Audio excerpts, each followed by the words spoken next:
Hi guys, how you doing? So I have with me today an article which sounds fair, to be honest, to me at least.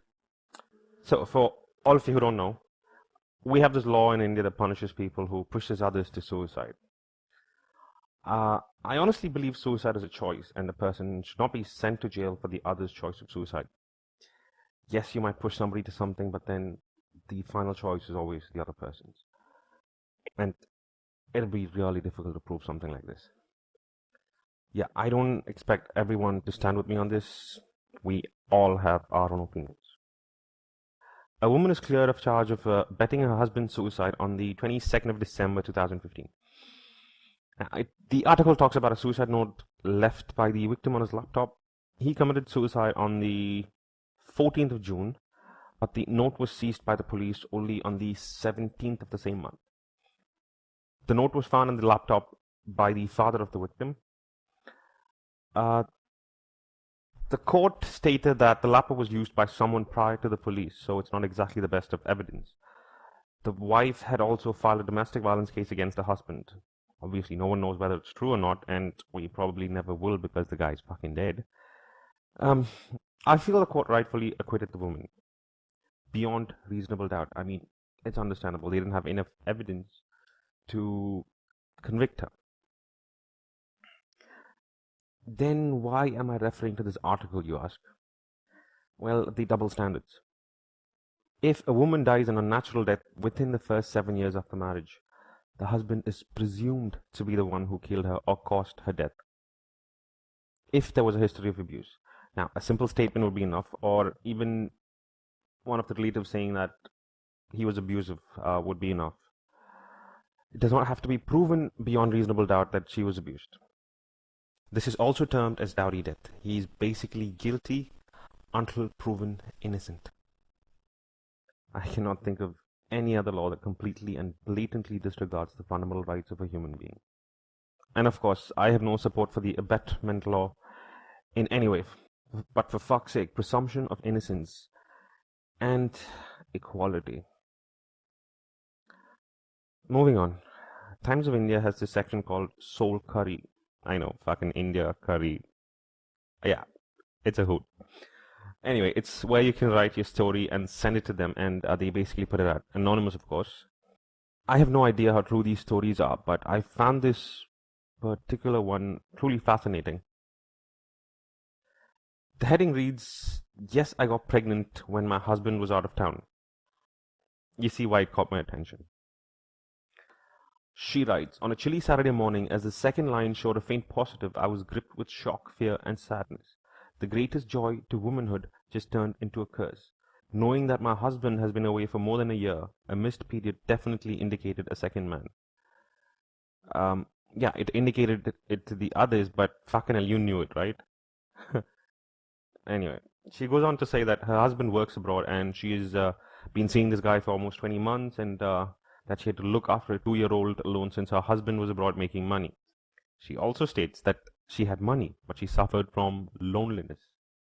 She goes on to say, When I disclosed it to him, he asked me to be calm, assured he will always be around, but here I was alone, fighting the guilt, the loneliness, the tears, fighting life. Though he stayed around on calls, agreed to help me financially, handled me with hell a lot of patience because I drove him crazy, even asked me if he could come over. He stayed in a different state. He knew I would always say no and he escaped it beautifully. Calls would only happen during office hours. Nights were cold and lonely. I was a fighter, but even the strongest person needs a shoulder to lean on, and that's when the most beautiful man in my life rescued me. My son. My little boy loved me unconditionally. His mom was both his mother and father.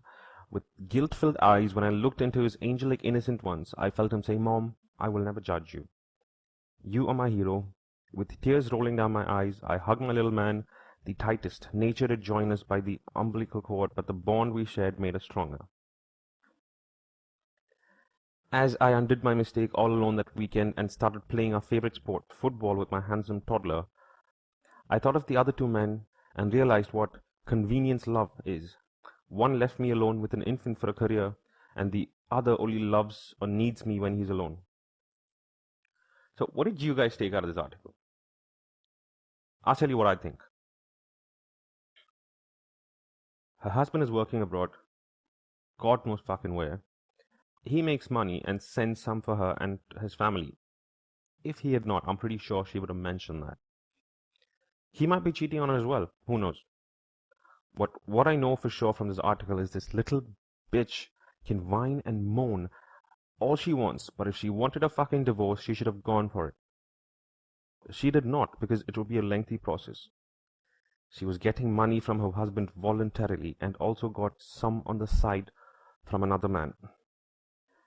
Alimony, even though she would get some, I don't think it will be anywhere close to what she receives at this point of time. She was happy financially. And this little bitch had the audacity to blame it all on the two men in her life. She was the one cheating. Take some damn responsibility. This is what a woman is. Think to yourself, how many women do you know that actually take responsibility for what they've done? I know 2 of them. And I've met my fair share. They're probably less than 1% of the girls I have met in my entire life. This is also the core logic behind feminism. Give me rights. Let me do shit. But not the responsibility or the blame. And the best news I have read all year, that's pretty much the last 8 days, but still, even last year, even counting last year, the best news I've read is the apprehension of 2 honey trap gangs.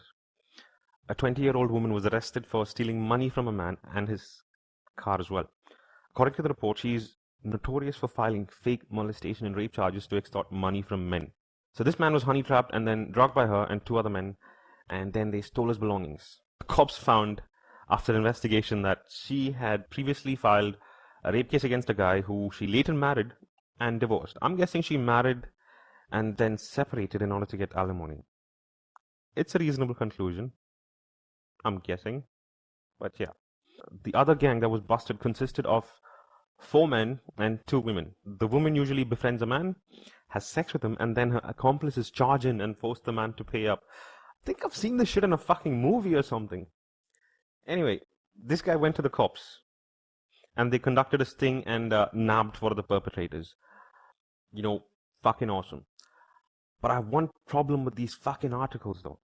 Why the fuck haven't they put the name of the female perpetrators? Either way, whatever. Something's fucking better than nothing, right? Also, has anyone heard about the waste his time and waste your time hashtags on Twitter? It's amusing to say the least. Some of them are plain cruel, and some of them are fucking funny. Man, look at this one. Waste his time. Finally allow him to take you on a date. Then after, have him drop you off at your man's house. I mean, come on, that's a good one. But does she know that she's wasting her time too? Anyways, get him to give you money to go get your nails done, then post a pic of them while you're holding hands with another guy. Oh, that one's fucking cruel too. Wait until your wedding day and send him a snap at the airport saying, I catch flights, not feelings.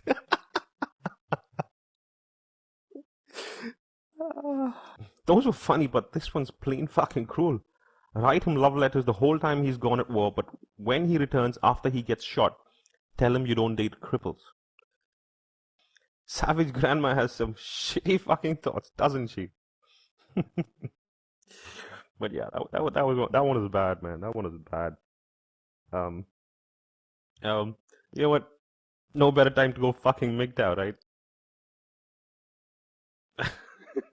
Can't stop laughing. All right, cheers. All right, guys. Leave a comment below with your feedback, and if you want to see my videos, hit the subscribe button. Also, follow me on Facebook and Twitter. The links are on my channel. Cheers, guys.